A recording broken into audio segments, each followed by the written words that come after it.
रहती है। और राहतगढ़ का किला पहले भी आपने देखा है, और मोदी सरकार के आने के बाद भी थोड़ी बहुत उसमें रंगरोगन हो रहा है, ये भी आप अपनी आंखों से देख रहे हो। तो मुझे लगता है कि दोनों चीज़ें, विकास की जो चीज़ें इस विधानसभा में आपने देखी हैं या पूरे देश में देखी है, उसका कोई जवाब नहीं हो सकता।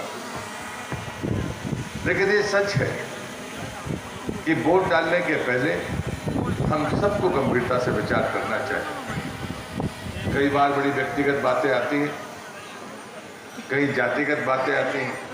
मैं सिर्फ इतना ही कहूँगा कि हम महाभारत के उस दृष्टांत को अच्छी तरह से पढ़ते और सुनते समझते हैं, जहाँ पर अपने अहंकार जब लड़ने लगते हैं तो एक बात मानकर चलना कि पराजय तय है। भारतीय जनता पार्टी विचार के लिए काम करती है। हम लोग जो संगठन में काम करने वाले लोग हैं वो हमेशा कहते हैं, अभी अमित भाई कहकर गए थे जबलपुर में, कि भारतीय जनता पार्टी उम्मीदवार बनाती है, चुनाव कार्यकर्ता और हम सब लोग मिलकर लड़ते हैं, उम्मीदवार चुनाव नहीं लड़ता। उम्मीदवार कौन होगा?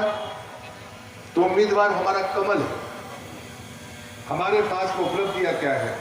हमारे पास में विकास की गंगा है। हम आश्वासन देने वाले लोग नहीं हैं, हम काम करने वाले लोग हैं। और इसलिए मैं इस अवसर पर आपसे यही विनती करूंगा कि हम सब उस बात को बड़ी गंभीरता से लें। और जो लोग आज अनर्गल प्रलाप कर रहे हैं, मैं उनके लिए सिर्फ इतना ही कहूंगा, 1.5 साल कांग्रेस की सरकार थी, जल जीवन मिशन की घोषणा प्रधानमंत्री जी ने की थी।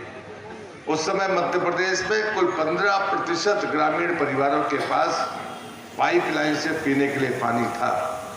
1.5 साल में कुल 2.5% परिवारों को पानी पहुंच पाया, 17.5%।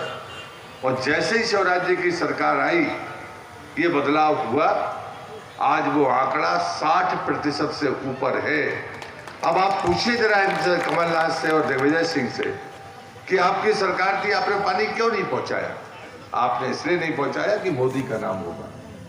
आपने प्रधानमंत्री आवास आए थे आपके, उसको भी आर्थिक आधार पे आरक्षण और ओबीसी के भी संवैधानिक आरक्षण को देने की जरूरत है, उसको भी आरक्षण।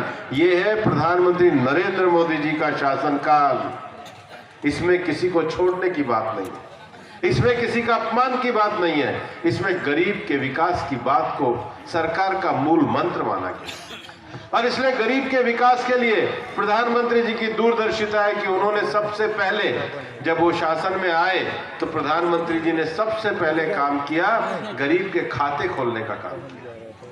और गरीब का खाता खुलने से बहुत बड़ा परिवर्तन आया है। आज किसान सम्मान निधि में किसी पटवारी के आगे अंगूठा टेकने नहीं जाना पड़ता है, पैसा आपके खाते में आता है। आज लाडली बहन और लाडली लक्ष्मी को अपने खाते के लिए किसी पटवारी, किसी पंच सरपंच के चक्कर नहीं लगाने पड़ते, पैसा हमारी बहन के खाते में आता है। ये जो नई तरक्की, नई शुरुआत और पारदर्शिता और गरीब आदमी का पैसा उसके हक में ले जाने की बात करिए, ये प्रधानमंत्री नरेंद्र मोदी जी का शासन है, जिसको हमने मध्य प्रदेश से लेकर के पूरे देश में किया। और इसलिए भाइयों, आज मैं और प्रहलाद जी साथ में मिलके भाई गोविंद सिंह जी के लिए जो वोट मांगने आए हैं, कमल के निशान के लिए वोट मांगने आए हैं, वो गरीब कल्याण के लिए प्रधानमंत्री नरेंद्र मोदी जी के नेतृत्व में मजबूत भारत के लिए वोट मांगने आए हैं। तो मैं आपसे पूछना चाहता हूं, बातें मैं लंबी कर सकता हूं, लेकिन बातें मैं फिर इनकी विजय सभा में आके करूंगा। अभी तो मुझे बताओ कि आपका पूरा समर्थन मिलेगा या नहीं मिलेगा? दोनों हाथ उठा के, भारत माता की, भारत माता की। तो फिर इनको विजय का दुपट्टा पहना दे, कमल का पहना दे, निशान लगेगा। तो प्रहलाद जी से कहूंगा, प्रहलाद जी आइए जरा, उनको कमल के पटका एक बार सबके आशीर्वाद के लिए दुपट्टा पहनाइए और जोर से नारा लगाइए, भारतीय जनता पार्टी, भारत माता की, भारत माता की, जय हिंद, जय भारत। भी थे, कुर्मी समाज के लोग भी थे, आदिवासी समाज के लोग भी थे, लोधी समाज के लोग भी थे, यादव समाज के लोग भी थे। सब धर्म सब जाति के लोगों से, मुस्लिम समाज के लोग भी थे। हमने मुलाकात की, हमारे साथ सभी हमारे पदाधिकारी साथ में थे। हमने चर्चा की कि भैया बताओ इस चुनाव में क्या होने वाला है। तो सभी ने कहा कि भैया हम तो सिर्फ एक ही व्यक्ति को जानते हैं और वो है गोविंद सिंह राजपूत, और गोविंद सिंह राजपूत को हम सब अपना समर्थन देंगे। तो मैं आप सबको बताना चाहता हूं कि इन 4 दिनों में जो मेरा सर्वे है, 4 दिनों में जो मैं घूमा हूं, जो मैंने सर्वे किया है, लोधी समाज के राष्ट्रीय अध्यक्ष के नाते सभी मित्रों से मिला हूं मैं, सब धर्म सब जाति के लोगों से मुलाकात की है। अभी हमारे भैया कह रहे थे 51,000 पार, 51 नहीं, वाकई में 75,000 पार होगी। ये मैं आप सबको खुशखबरी देना चाहता हूं। कहना है, पहली दीपावली में कमल खरीद कर लाओगे, तालाब से तोड़ के लाओगे, लेकिन दूसरी दीपावली के लिए कुछ नहीं करना।